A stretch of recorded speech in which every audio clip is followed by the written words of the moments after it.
Dans le cadre du 500e anniversaire du retable d'Isenheim, nous présentons un ensemble d'œuvres réalisées par Gérard Titus Carmel entre 1996 et 1997. Il s'agit d'un ensemble intitulé Niel et qui fait référence à la formation de l'artiste, qui est une formation d'orfèvre et de graveur à l'école Boulle à Paris. Effectivement, cet ensemble est un ensemble d'estampes, 5 gravures, en fait des aquatintes, et 3 sérigraphies qui ont été réalisées dans l'intervalle de ces 2 années, entre 1996 et 1997. Cet ensemble de gravures intéresse particulièrement le musée Unterlinden puisqu'il fait directement référence au Christ en croix de Grunewald du retable d'Isenheim. En effet, Gérard Titus Carmel, après l'importante suite Grunewald, s'est consacré à un travail plus intimiste autour d'un travail de graveur et de gravure dans un atelier qui nous est cher puisque c'est l'atelier colmarien de Rémy Bucciali.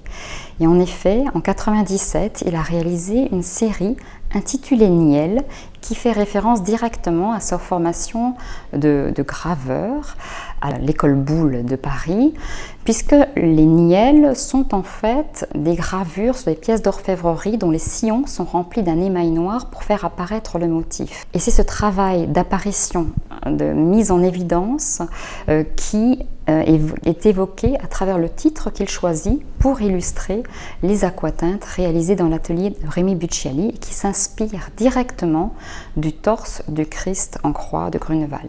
Les aquatintes réalisées en 1997 dans l'atelier de Rémy Bucciali sont en fait une superposition de 2 gravures par transparence, l'une sur papier de Chine, très transparent, qui se superpose à un autre travail de gravure sous-jacent sur papier.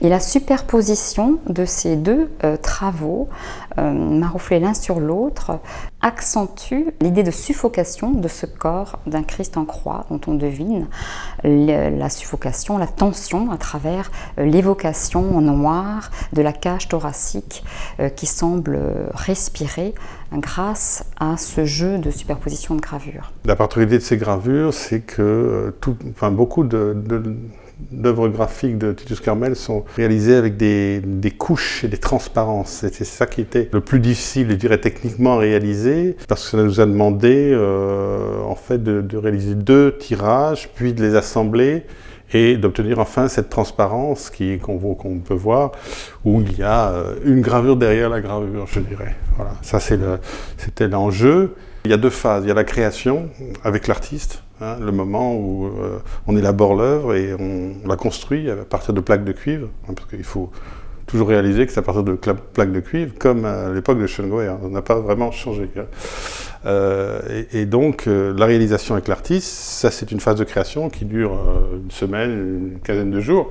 Et puis ensuite, il y a la phase de tirage de chaque exemplaire, qui elle est complètement une seconde phase. Voilà. En matière de tirage, je ne suis pas le seul à avoir défendu cette notion, qui est la notion d'original multiple. C'est-à-dire qu'il y a plusieurs tirages, mais chaque tirage est unique. Nous avons aussi dans cet accrochage la première nielle réalisée à partir du torse de Grunewald, qui vient d'être acquise donc par le musée Unterlinden, qui est une sérigraphie où le corps du Christ est encore très représenté, très figuratif, très apparent, mais dans une autre technique, donc celle de la sérigraphie. Et les 2 autres sérigraphies sont des grands niels, donc un autre titre, un autre format, un grand format, et clôturent un peu cette suite de niel réalisé pendant ces 2 années, où vous verrez que le corps du Christ n'est plus que stylisé, suggéré par des lignes de tension.